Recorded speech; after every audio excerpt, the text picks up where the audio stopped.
بسم اللہ الرحمن الرحیم۔ آج میں آپ کو اپنی تفسیر کربانی جلد اول سورۃ بقرہ کی آیات مبارکہ 126 کی بقیہ تفسیرات کروں گا۔ تفسیرات کرنے سے پہلے میں آپ کی خدمت میں عرض کرتا ہوں کہ میرا چینل کربانی ٹی وی، جس میں قرآن مجید فرقان حمید کی تفسیر اور ہر احادیث پاک سے میں ترجمہ اور ہر حرف کا معنی عرض کرتا ہوں۔ دوسرا میرا چینل ہے کربانی ٹی وی 3، اس میں نماز، روزہ، حج، زکوٰۃ تمام مسائل ہیں۔ تیسرا میرا چینل ہے کربانی اکبر کربانی، اس میں بھی میرے دوستوں اسلامیات کے موضوع پہ بات چیت ہے، گفتگو ہے۔ اب میں آپ کو 126 آیات مبارکہ بقرہ کی تفسیر عرض کرتا ہوں۔ امام ابن ابی شیبہ نے اپنی ابن شیبہ میں مصنف ابن شیبہ میں لکھا ہے، اور ازرقی نے حضرت اللہ بن زبیر رضی اللہ تعالی عنہ سے روایت کی ہے، فرماتے ہیں کہ بنی اسرائیل میں ایک لونڈی نکرانی مکہ مکرمہ میں آئی، اور جب وادی ذی طویٰ پہنچی تو اس نے حرم کی تعظیم کے لیے اپنے جوتے اتار دیے۔ یہ جو میں نے مسئلہ عرض کیا ہے یہ مصنف ابن شیبہ میں موجود ہے، جلد 3 ہے، صفحہ نمبر 236 میں موجود ہے۔ حوالہ دیتا جاؤں، یہ کوئی نہ کہے کہ مسائل تو عرض کرتا ہے لیکن حوالہ نہیں دیتا۔ امام ابو نعیم نے اپنی کتاب حلیہ میں لکھا ہے، اور حضرت مجاہد رحمۃ اللہ علیہ سے روایت کی ہے، فرماتے ہیں کہ بنی اسرائیل کے لاکھ آدمیوں نے حج کیا، جب وہ حرم کی حدود میں پہنچے تو انہوں نے جوتے اتار دیے، پھر ننگے پاؤں حرم میں داخل ہوئے۔ میں حرم یعنی مکہ پاک ایک بار جو ہے حرم ہے، اور مدینہ پاک 2 بار ہے۔ تو میرے دوستو، میں مکہ کی خانہ کعبہ کی ادب احترام کے متعلق احادیث پاک سے روشناس کر رہا ہوں۔ امام ابن شیبہ رحمۃ اللہ علیہ نے اپنی مصنف ابن شیبہ میں لکھا ہے، وہ فرماتے ہیں کہ حضرت مجاہد رحمۃ اللہ علیہ فرماتے ہیں کہ انبیاء کرام جب حرم کی علامات پر پہنچے تو اپنے جوتے اتار دیے تھے۔ یہ جامع ترمذی میں یہ مصنف ابن شیبہ میں موجود ہے، جو میں نے حوالہ دیا ہے وہی صفحہ نمبر موجود ہے، اسی سے میں نے اخذ کیا ہے۔ امام زرقی اور ابن اسحاق نے حضرت ابن عباس رضی اللہ تعالیٰ عنہ سے روایت کیا، فرماتے ہیں کہ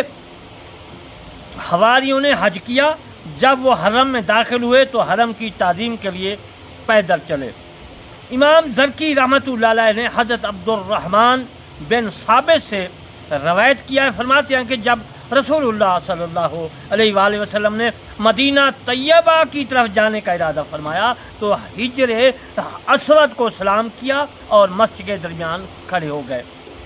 اور بیت اللہ شریف کی طرف متوجہ ہوئے اور فرمایا مجھے معلوم ہے کہ زمین پر اللہ تعالی نے کوئی ایسا گھر نہیں بنایا جو تجھ سے زیادہ اسے محبوب ہو، اور زمین پر کوئی ایسا شہر نہیں ہے جو تجھ سے زیادہ اسے محبوب ہو، اور میں تجھ سے عدم دلچسپی اور اعتراض کرتے ہوئے نہیں نکل رہا، لیکن کفار نے مجھے نکالا ہے۔ امام زرقی رحمۃ اللہ علیہ نے حضرت ابن عباس رضی اللہ تعالیٰ عنہ سے روایت کیا، فرماتے ہیں کہ رسول اللہ صلی اللہ علیہ وآلہ وسلم نے ارشاد مبارک فرمایا، جب آپ مکہ سے نکل رہے تھے، اللہ کی قسم مجھے نکالا جا رہا ہے، اور میں جانتا ہوں کہ تو ہی شہروں میں سے اللہ کے نزدیک محبوب ترین شہر ہے اور اس کی بارگاہ میں معزز ہے۔ اگر تیرے رہنے والوں نے مجھے نہ نکالا ہوتا تو میں نہ نکلتا۔ یہ اس وقت کی بات ہے جب میرے مصطفیٰ صلی اللہ علیہ وسلم کو کفار ابو جہل وغیرہ نے تنگ کیا، قتل شہید کرنے کی دھمکی اور شہید کرنے کی پوری سازش کر دی، بندے کھڑا دیے گئے وہاں پر، تو میرے مصطفیٰ صلی اللہ علیہ وسلم نے ہجرت فرمائی۔ امام ترمذی رحمۃ اللہ علیہ نے حاکم سے انہوں نے اس کو صحیح بھی کہا ہے، اور بہقی نے شعب میں حضرت ابن عباس رضی اللہ تعالیٰ عنہ سے روایت کی ہے، فرماتے ہیں کہ رسول اللہ صلی اللہ علیہ وسلم نے مکہ کو مخاطب کر کے فرمایا، ہجرت کی بات کر رہا ہوں، جب ہجرت آپ نے فرمایا شہروں میں سے کتنا پاکیزہ شہر ہے تو اے مکہ، اور تو کتنا مجھے محبوب ہے، اگر تیری قوم مجھے نہ نکالتی تو میں تیرے علاوہ کہیں نہ رہتا۔ یہ جامع ترمذی میں موجود ہے، جلد 2 صفحہ نمبر 232، مطبوعہ فروخیہ کتب خانہ ملتان سے یہ شائع کی گئی ہے کتاب، یعنی ترمذی شریف۔ امام اور بیروت سے بھی چھپی گئی ہے، عربی میں ہے، اور باقی بھی کتب خانوں سے چھپی گئی ہیں۔ امام ابن سعد، احمد، ترمذی انہوں نے اپنے اس سے بھی صحیح بھی کہا ہے۔ نسائی، ابن ماجہ، زرکی اور جندی نے حضرت عبداللہ بن عدی بن حمراء رضی اللہ تعالیٰ عنہ سے روایت کیا، فرماتے ہیں کہ میں نے رسول اللہ صلی اللہ علیہ وآلہ وسلم کو دیکھا جب کہ آپ اونٹی پر سوار تھے اور غصہ کی حالت میں تھے۔ آپ صلی اللہ علیہ وآلہ وسلم نے مکہ کو مخاطب کرتے ہوئے فرمایا، اللہ کی قسم تو اللہ کی بہتر زمین ہے اور اللہ کی محبوب ترین زمین ہے، اگر مجھے تو اس سے نہ نکالا جاتا تو میں نہ نکلتا۔ میرے مصطفیٰ صلی اللہ علیہ وسلم نے حکم فرمایا۔ یہ جامع ترمذی میں موجود ہے، جلد 2 صفحہ نمبر 232، مطبوعہ فروخیہ کتب خانہ ملتان۔ امام زرکی رحمۃ اللہ علیہ نے عبداللہ بن عباس رضی اللہ تعالیٰ عنہ سے روایت کی ہے، فرماتے ہیں کہ مکہ میں ایک قبیلہ تھا جنہیں امالیق کہا جاتا تھا، وہ بڑی عزت دار اور مالدار تھے، ان کے پاس گھوڑوں، اونٹوں اور دوسرے جانوروں کی کثرت تھی۔ وہ مکہ اور اس کے ارد گرد نعمان اور اس کے گرد چلاتے تھے، بادل ان پر سایہ فگن رہتا تھا، ان کی معصیت بڑی فراخ تھی، ان کی وادیاں سرسبز شاداب تھی، ان کی زمین بڑی زرخیز تھی، ان کے درخت گھنے تھے، انتہائی خوشحال زندگی گزارا کرتے تھے، لیکن انہوں نے بدکاری، اسراف، سر عام گناہ کرنا اور غریبوں پر ظلم و ستم اپنا معمول بنا لیا، یعنی ظلم و ستم کرنا اپنا زیادہ تر خاص معمول بنا لیا۔ تو اللہ تعالیٰ نے ان سے یہ نعمتیں سلب کر لیں، چھین لیں۔ اللہ تعالیٰ نے ان سے بارش روک لی اور قید سالی کو ان پر مسلط کر کے ان میں جان اور مال کی کمی کر دی۔ وہ مکہ میں پانی فروخت کرتے تھے، پس اللہ تعالیٰ نے انہیں مکہ سے نکال دیا، اس کے ذریعے جس کو ان پر مسلط کیا گیا تھا، حتیٰ کہ وہ حرم سے نکل گئے اور وہ اس کے ارد گرد رہنے لگے۔ پھر اللہ تعالیٰ نے ان پر مزید قحط سالی کر دی، حتیٰ کہ اپنے آباء و اجداد جیسی غریب زندگی گزارنے لگے۔ وہ حمیر قبیلہ کے مسافر قوم تھی، جب وہ یمن کے شہروں میں داخل ہوئے تو جدا جدا ہو گئے اور ہلاک ہو گئے، مر گئے۔ اللہ تعالیٰ نے ان کے بعد قبیلہ جرہم کو حرم میں بسایا، انہوں نے بھی عرصہ دراز کے بعد سرکشی کی اور اللہ تعالیٰ کے حکم میں کوتاہی کی، تو اللہ تعالیٰ نے ان تمام کو ہلاک کر دیا۔ امام ابن شیبہ نے ابن ثابت رحمۃ اللہ علیہ سے روایت کیا، فرماتے ہیں کہ زمانے جاہلیت میں جب حج کا موقع آتا تو سب باہر نکل جاتے اور کوئی شخص مکہ میں نہ رہتا تھا۔ ایک چور شخص پیچھے رہ گیا، اس نے ایک سونے کا ٹکڑا چرانے کا قصد کیا، پھر وہ کعبہ کے اندر داخل ہوا تاکہ وہ سونے کا ٹکڑا اٹھا لے۔ جب اس نے اپنا سر بیت اللہ کے سوراخ میں داخل کیا تو وہ پھنس گیا۔ لوگوں نے اس کا سر اندر اور سرین باہر دیکھی، پھر لوگوں نے اسے کتوں کے آگے ڈال دیا اور کعبہ کے سوراخ کو بند کر دیا گیا۔ امام زرکی اور طبرانی نے طب بن عبد العزا سے روایت کے فرماتے ہیں کہ ہم زمانہ جاہلیت میں کعبہ کے صحن میں بیٹھے ہوئے تھے، ایک عورت اپنے خاوند سے بھاگ کر کعبہ کی پناہ لینے آئی اور پیچھے سے اس کا خاوند بھی پہنچ گیا۔ اس نے عورت کی طرف ہاتھ بڑھایا تو اس کا ہاتھ خشک ہو گیا، یعنی سوکھ گیا، شل ہو گیا۔ میں نے اس شخص کو زمانہ اسلام میں دیکھا تھا، اس کا ہاتھ شل تھا۔ شل کہتے ہیں سن ہو جانا، کام چھوڑ دینا۔ امام زرکی ابن جریر سے روایت کیا، فرماتے ہیں کہ حتیم رکن مقام زمزم اور ہجر کے درمیان ہے، اصاف اور نائلہ ایک مرد اور عورت تھی۔ وہ کعبہ میں داخل ہوئے تو مرد نے عورت کو کعبہ کے اندر بوسہ دیا، مرد نے عورت کو کعبہ کے اندر بوسہ دیا تو اللہ تعالیٰ نے ان دونوں کو پتھر بنا دیا۔ پھر کعبہ سے نکال کر ایک کو زمزم کی جگہ نصب کیا گیا اور دوسرے کو کعبہ کے سامنے رکھ دیا گیا تاکہ لوگ عبرت حاصل کریں اور ان جیسے افعال شنیہ سے اجتناب کرے۔ اس جگہ کو حتیم کہا جاتا ہے کیونکہ یہاں قسمیں اٹھانے والے کے لیے لوگ جمع ہوتے تھے اور اس میں دعائیں قبول ہوتی تھی، جہاں تک کہ جس ظالم کے متعلق بد دعا کی گئی وہ ہلاک ہو گیا، اور بہت کم یہاں گناہ کی قسم اٹھائی گئی لیکن فوراً اس کو سزا ملی۔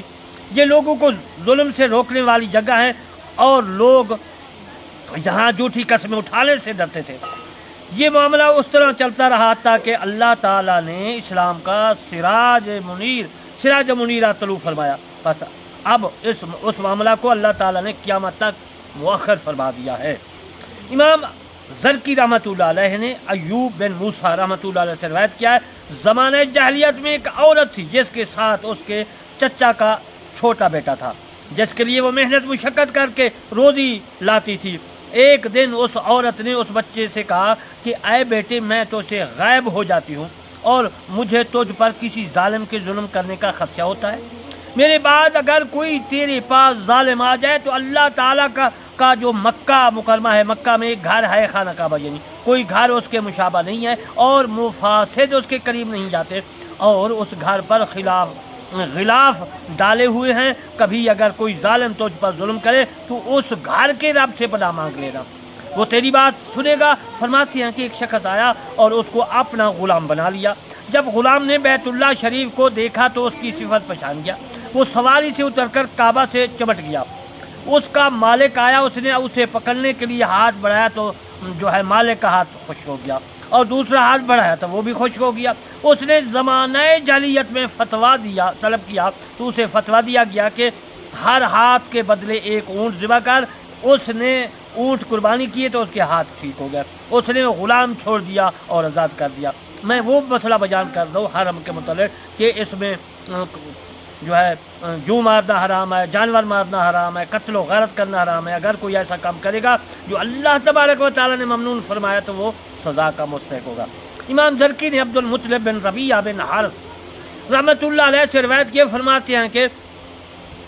بنی کنانہ کا ایک شخص زمانہ جاہلیت میں اپنے چچا کے بیٹے پر ظلم ستم رکھتا تھا۔ اس نے اللہ تعالیٰ اور اپنی قرابت کے واسطے دیے لیکن اس نے انکار کیا۔ وہ لڑکا حرم شریف میں داخل ہو گیا، اس نے دعا مانگی، اے اللہ میں تو اس سے ایک مجبور شخص کی طرح دعا کرتا ہوں کہ تو میرے چچا کے بیٹے کو ایسی بیماری میں مبتلا کر دے جس کا کوئی علاج اور دوا نہ ہو۔ راوی فرماتے ہیں کہ وہ لڑکا واپس آیا تو اس کے چچا کا بیٹا پیٹ کی بیماری سے مبتلا تھا، اس کا پیٹ مشکیزہ کی طرح پھولتا گیا حتیٰ کہ پھٹ گیا۔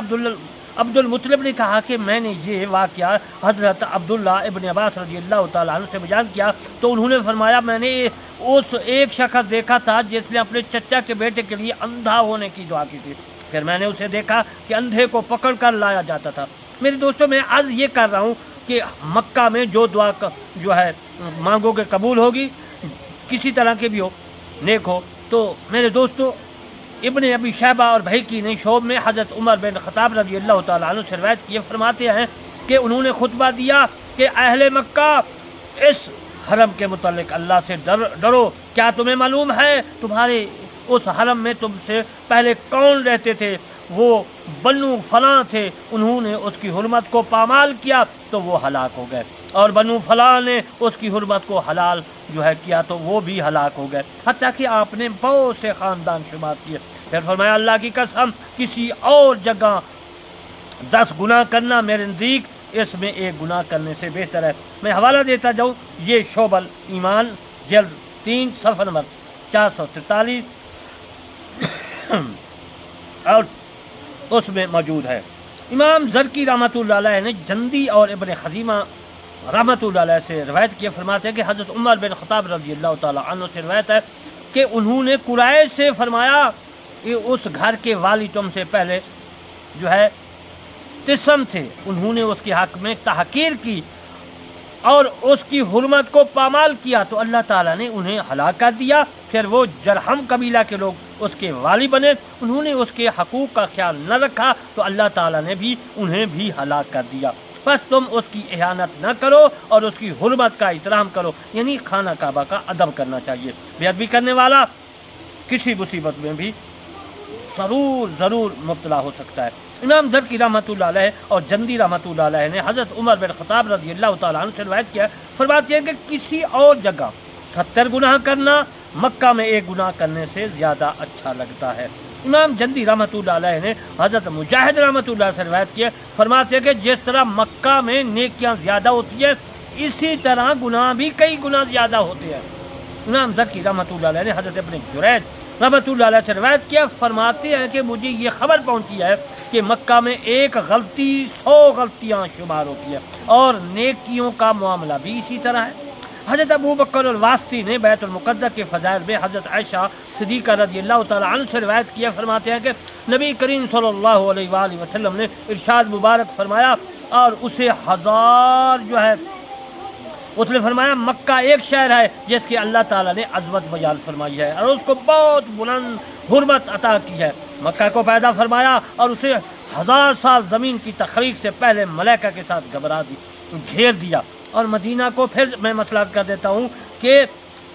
مکہ کو پیدا فرمایا اور اسے 1000 سال زمین کی تخلیق سے پہلے ملائکہ کے ساتھ